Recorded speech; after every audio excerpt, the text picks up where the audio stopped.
अफरान साहब, ये जो सारी चीजें हुई हैं, ये आप लोगों ने क्या किया कि जो अंदाजा हो रहा है आप लोगों को कि शायद कुछ ना कुछ गड़बड़ होने वाली है, उसी पर ही अपने बयानियों को चेंज कर दिया, इतने सख्त बयानात की तरफ आ गए आप लोग? देखिए, जैसे आपने कहा था ना कि कस्में और वादे, वो कस्में हमसे भी खाई गई हैं और वादे हमसे भी किए गए कि जी हम जो है, हमारा कोई ताल्लुक नहीं है, हम नहीं बढ़ेंगे इसके अंदर। लेकिन आप पिछले 4 महीने से पंजाब के अंदर हुकूमत नहीं है अफेक्टिवली, और मतलब ट्रस्टी, चीफ मिनिस्टर, कभी कोई और वर्ड कोई कि जी चीफ मिनिस्टर ये फैसले नहीं कर सकता, सुप्रीम कोर्ट कह रही है कि जी जो है वो फेडरल गवर्नमेंट ये फैसले नहीं कर, ट्रांसफर पोस्टिंग नहीं कर सकती। तो फिर आप मतलब इफेक्टिवली आपने हुकूमत को तो खत्म कर दिया ना। मतलब पहले आपने 63A की डेफिनेशन के अंदर जाके आइन को लिख दिया और फिर आपने ट्रांसफर पोस्टिंग रोक के आपने जो एग्जेक्टिव है उसका खत्म कर दिया तकरीबन। तो फिर आप ये एक तरह से, इसका मतलब ये है कि इदारे जो हैं वो ये समझते हैं कि उन्होंने ही चलाना है, तो फिर वो आके चला ले मुल्क।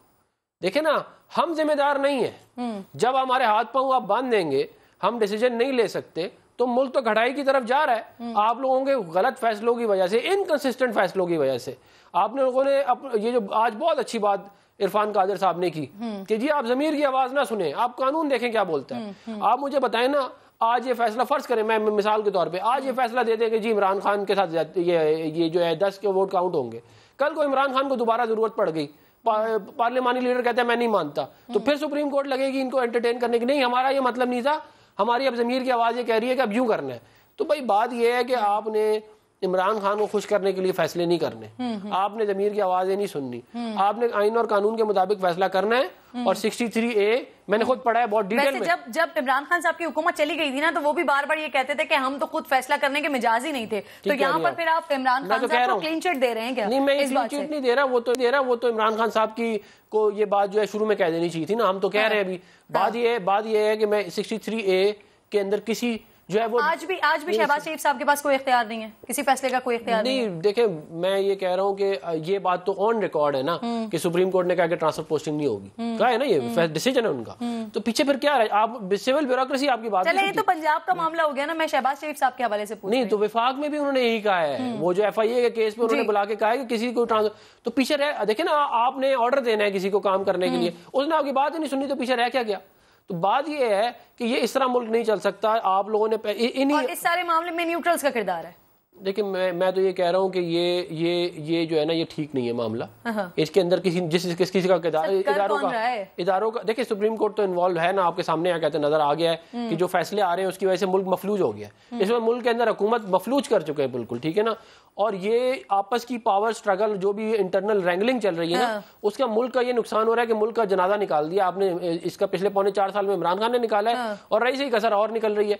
तो अब बात यह है कि मुल्क को स्टेबिलिटी चाहिए, मगर स्टेबिलिटी जो है वो इस तरह नहीं आएगी कि आप अपने फैसलों को जो है वो उड़ा देंगे। मैं एक बात ये जरूर कहना चाहूंगा, देखिए 63A के अंदर ये वाज़ेह तौर पे लिखा हुआ है कि आपका वोट काउंट होगा और आप डी सीट होंगे, इसकी प्रेसिडेंस है। खाली लिखा नहीं है, इसकी प्रेसिडेंस है। मैंने आपको बताया सेनेटर मजूर काकड़ का। आप मुझे बताएं क्या तुक बनती थी? फिर आप लोगों को उसी वक्त ही जाना चाहिए था ना। इस कहा है हमने, हमारे लॉयर्स ने प्लीड किया है, लेकिन उन्होंने अभी तक आप लोग नहीं गए ना। नहीं, हम गए रिव्यू में आप लोग नहीं गए। 63A के अंदर हम लोग गए हैं ना, जब प्रेसिडेंशियल रेफरेंस सुप्रीम कोर्ट बाहर गई भी, आप लोग कहाँ हैं इसमें? नहीं, प्रेसिडेंशियल रेफरेंस जब फाइल हुआ है तो उसके अंदर हमारे जो लॉयर्स हैं उन्होंने ये बात जो मैं बता रहा हूँ, मैं रिव्यू की बात कर रही हूँ, डिसीजन आने के बाद रिव्यू की बात कर रही हूँ। अब तो आप लोग यही बात कर रहे हैं, 99.9% रिव्यू। उस वक्त आप लोगों ने मिठाई बांटी है सर। 99.9% रिव्यू जो है वो रिजेक्ट होता है। नहीं, 63A पे हमने कोई मिठाई नहीं बांटी, वो मिठाई बटी है उसके ऊपर वो जो पहला डिसीजन आया था वो तो उसका डिटेल डिसीजन आया अभी, उसमें तो कोई ऐसी बात ही नहीं है। अच्छा अतर, ये सिलसिला क्या हुआ है वैसे? ये न्यूट्रल्स के हवाले से अभी कुछ दिनों पहले तक यही हुकूमत थी जो कस्में खा रही थी और जो बता रही थी कि न्यूट्रल्स वाकई न्यूट्रल्स हो गए, हम जो चाहते थे। लेकिन आज इस तरह के स्टेटमेंट सामने आ रहे हैं। शीरी मजारी साहिबा दूसरी तरफ कहती हुई दिखाई दे रही हैं कि जी जो न्यूट्रल्स हैं वो खुदारा पाकिस्तान के बारे में सोचें, मुल्क के बारे में सोचें। यहाँ पर ये सॉफ्ट इंटरवेंशन की मुसलसल बात हो रही है। क्या हुआ है? ये 3 महीने में एकदम से क्या कहानी तब्दील हो गई है या मौजूदा हुकूमत को समझ आ गया है कि मामला इनके हाथ में नहीं है, इस वजह से अपने वोट बैंक को गेन करने के लिए इस स्टेटमेंट के साथ बढ़ रहे हैं आगे? देखिए, जहां तक ये ताल्लुक है कि अभी आपने मौलाना साहब का बयान भी सुना, वो ये कह रहे थे कि ये साइड पे हो जाएं, हम इमरान खान को चुटकी में खत्म कर देंगे। हकीकत ये है कि ये जितनी भी सारी सियासी जमातें हैं, जिस तरह अफान भाई ने मुझे कहा कि तुम काउंसलर भी नहीं बन सकते, मैं तो काउंसलर नहीं बन सकता, इसी तरह का रवैया इनका इमरान खान साहब के हवाले से भी है। उसको कहते हैं कि ये तो सियासतदान ही नहीं है, इसको हम चुटकी में खत्म प्यारे भाई हमारे, मेरा मतलब आपने वो नहीं करना था, आप बुरा ना माने। नहीं, कोई मसला नहीं। मैंने तो काउंसलर का इलेक्शन नहीं लड़ना ना, पर जिसके खिलाफ आप सब लोगों ने मिलकर इलेक्शन लड़ा है, उसने आप लोगों को इबरतनाक शिकस्त दी है।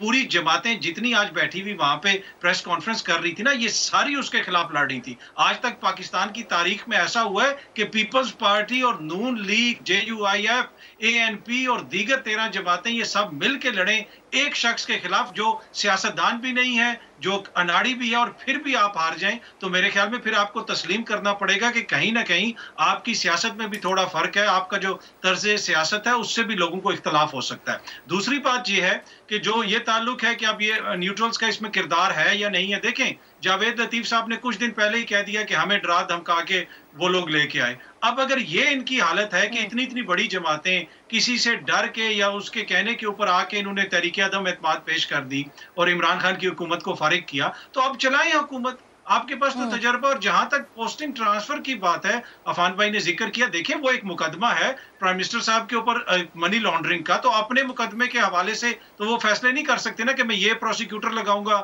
ये अफसर लगाऊंगा, वो सिर्फ उसमें है। बाकी आप जितनी मर्जी करें, पोस्टिंग ट्रांसफर्स आप लगाएं जिसको मशीन लगाना है। आपने 60 से अगर ये 13 जमातें एक के ही खिलाफ खड़े होकर लड़ रही हैं, अगर ये नहीं देखा तो ऐसा उससे इत्तेफाक भी कभी नहीं देखा। वैसे एहतशाम, आपकी तरफ सवाल लेकर आ रही हूँ।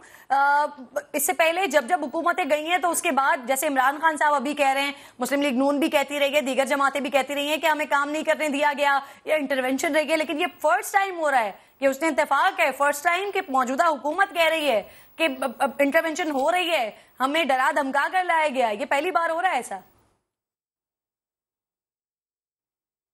बिल्कुल आप सही कह रही हैं। आज सुबह जब डॉक्टर शीरी मज़ारी प्रेस कॉन्फ्रेंस कर रही थी तो उन्होंने बड़ी सख्त बातें की हैं न्यूट्रल्स की टर्म इस्तेमाल करते हुए और उनको एड्रेस करते हुए, और ना सिर्फ उन्होंने न्यूट्रल्स की टर्म पर इत्तफाक किया है बल्कि उन्होंने कंस्पिरेटर्स बोला है, और ये बहुत बड़ी बात है। मतलब कि आप न्यूट्रल्स तो बोल रहे हैं उनको और हमें पता है आप किसको बोल रहे हैं, लेकिन साथ आप उन्हें कंस्पिरेटर्स बोल रहे हैं, फिर आप उन्हें बैरूनी साजिश के साथ जोड़ते हैं, फिर आप ये कहते हैं कि जो मुल्क का सत्यानाश हो रहा है, इकॉनमी का सत्यानाश हो रहा है, उनकी सरपरस्ती में हो रहा है। तो बहुत बड़े एलिगेशंस जो हैं वो लगाए जा रहे हैं।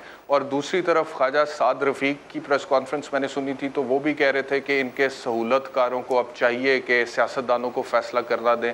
तो लग ये रहा है कि अब दोनों तरफ जो गिले शिकवे थे इस्टेब्लिशमेंट के साथ वो सामने आ रहे हैं। नॉर्मली होता ये रहा है पाकिस्तान में कि एक तरफ अगर गिले शिकवे हैं तो दूसरी तरफ मामलात सेटल हो जाते रहें, लेकिन अब जो सूरत हाल बनी हुई है, जिस तरह का कियोस इस वक्त हम देख रहे हैं, उसमें दोनों तरफ गिले शिकवे इस वक्त बन चुके हैं, बने हुए हैं, बड़ी देर से बने हुए हैं, लेकिन एक ही टाइम पर सामने आ रहे हैं, जिससे मुझे ज़ाती तौर पे ये लग रहा है कि वो जो इस्टेब्लिशमेंट की स्पेस है पाकिस्तान की सियासत में वो थोड़ी श्रिंक होती हुई मुझे नज़र आ रही है।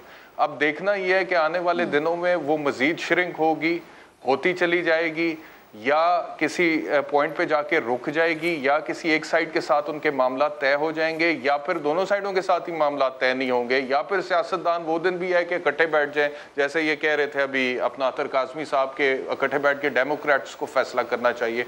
तो जो भी हो रहा है किरत, मुझे लगता है कि डिफाइनिंग मोमेंट्स तो हैं।